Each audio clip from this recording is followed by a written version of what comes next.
I've been an SAR officer for a few years now, and along the way I've seen some things that I think you guys will be interested in. I have a pretty good track record for finding missing people.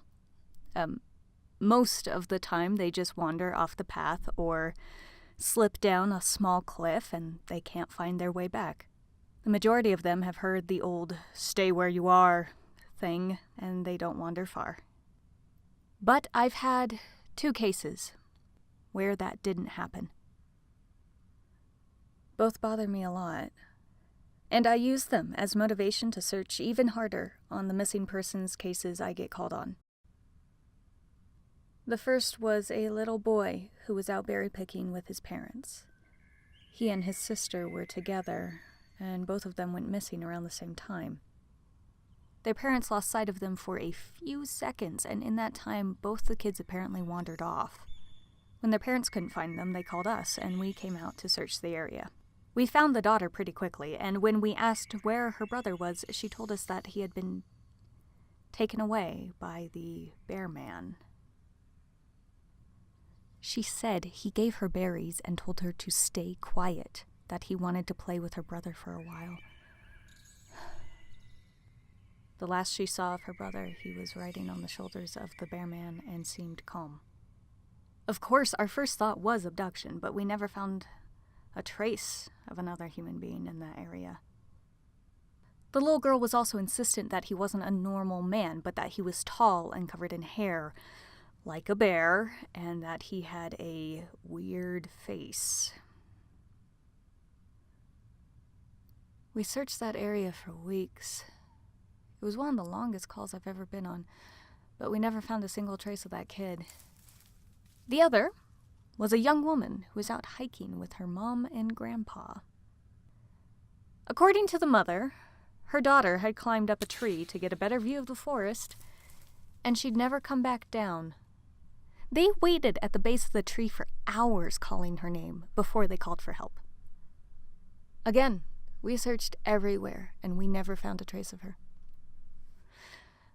I have no idea where she could possibly have gone, because neither her mother or grandpa saw her come down. A few times I've been out on my own searching with a canine, and they've tried to lead me straight up cliffs.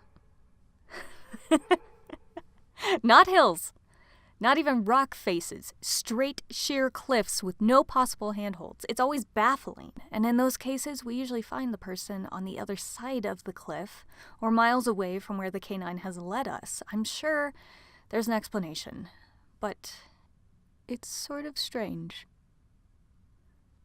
One particularly sad case involved the recovery of a body. A 9-year-old girl fell down an embankment and got impaled on a dead tree at the base. It was a complete freak accident, but I'll never forget the sound her mother made when we told her what had happened. She saw the body bag being loaded into the ambulance, and she let out the most haunting, heartbroken wail I have ever heard.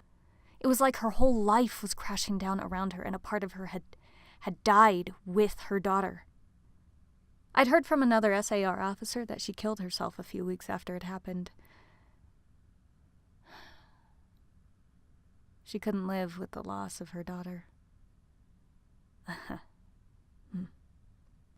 I was teamed up with another SAR officer because we'd received reports of bears in the area.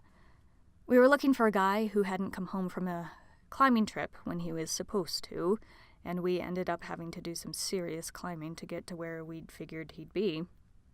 We found him, trapped, in a small crevasse with a broken leg. It was not pleasant. He'd been there for almost 2 days, and his leg was very obviously infected.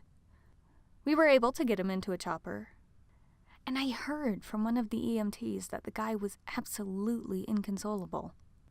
He kept talking about how he'd been doing fine, and when he'd gotten to the top, a man had been there. He said the guy had no climbing equipment, and he was wearing a parka and ski pants. He walked up to the guy, and when the guy turned around, He said he had no face. It was just blank. He freaked out and ended up trying to get off the mountain too fast, which is why he'd fallen. He said he could hear the guy all night, climbing down the mountain and letting out these horrible, muffled screams. That story bothered the hell out of me. I'm glad I wasn't there to hear it. One of the scariest things I've ever had happen to me involved the search for a young woman who had gotten separated from her hiking group.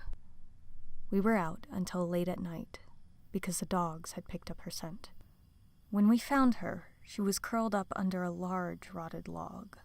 She was missing her shoes and pack, and she was clearly in shock. She didn't have any injuries, and we were able to get her to walk back with us to base ops. Along the way, she kept looking behind us and asking us why that big man with black eyes was following us. We couldn't see anyone, so we just wrote it off as some weird symptom of shock. But the closer we got to base, the more agitated this woman got. She kept asking me to tell him to stop making faces at her. At one point, she stopped and turned around and started yelling into the forest, saying that she wanted him to leave her alone. She wasn't going to go with him, she said. She wouldn't give us to him. We finally got her to keep moving, but we started hearing these weird noises coming from all around us. It was almost like coughing, but more rhythmic and deeper. It was almost insect-like. I don't really know how else to describe it. When we were within sight of base ops, the woman turns to me, and her eyes are about as wide as I can imagine a human could open them. She touches my shoulder and says, "He says to tell you to speed up. He doesn't like looking at the scar on your neck." I have a very small scar on the base of my neck, but it's mostly hidden under my collar, and I have no idea how this woman saw it.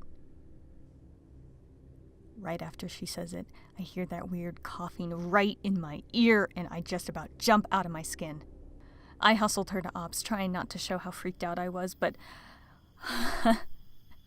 I have to say, I was really happy when we left the area that night. This is the last one I'll tell, and it's probably the weirdest story I have. Now, I don't know if this is true in every SAR unit, but in mine, it's sort of an unspoken regular thing we run into. You can try asking about it with other SAR officers, but even if they know what you're talking about, they probably won't say anything about it. We've been told not to talk about it by our superiors, and at this point we've all gotten so used to it that it doesn't even seem weird anymore. On just about every case where we're really far into the wilderness, I'm talking 30 or 40 miles, at some point we'll find a staircase in the middle of the woods. It's almost like if you took the stairs in your house, cut them out, and put them in the forest.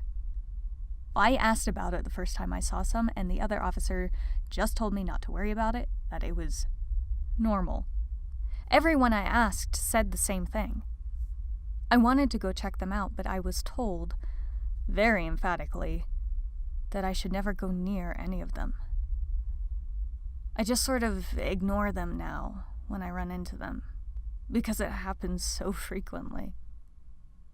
I have a lot more stories, and I suppose if anyone's interested, I'll tell some of them tomorrow. If anyone has any theories about the stairs, or if you've seen them too, let me know. Is it a sin? Is it a crime? Loving you dear like I do.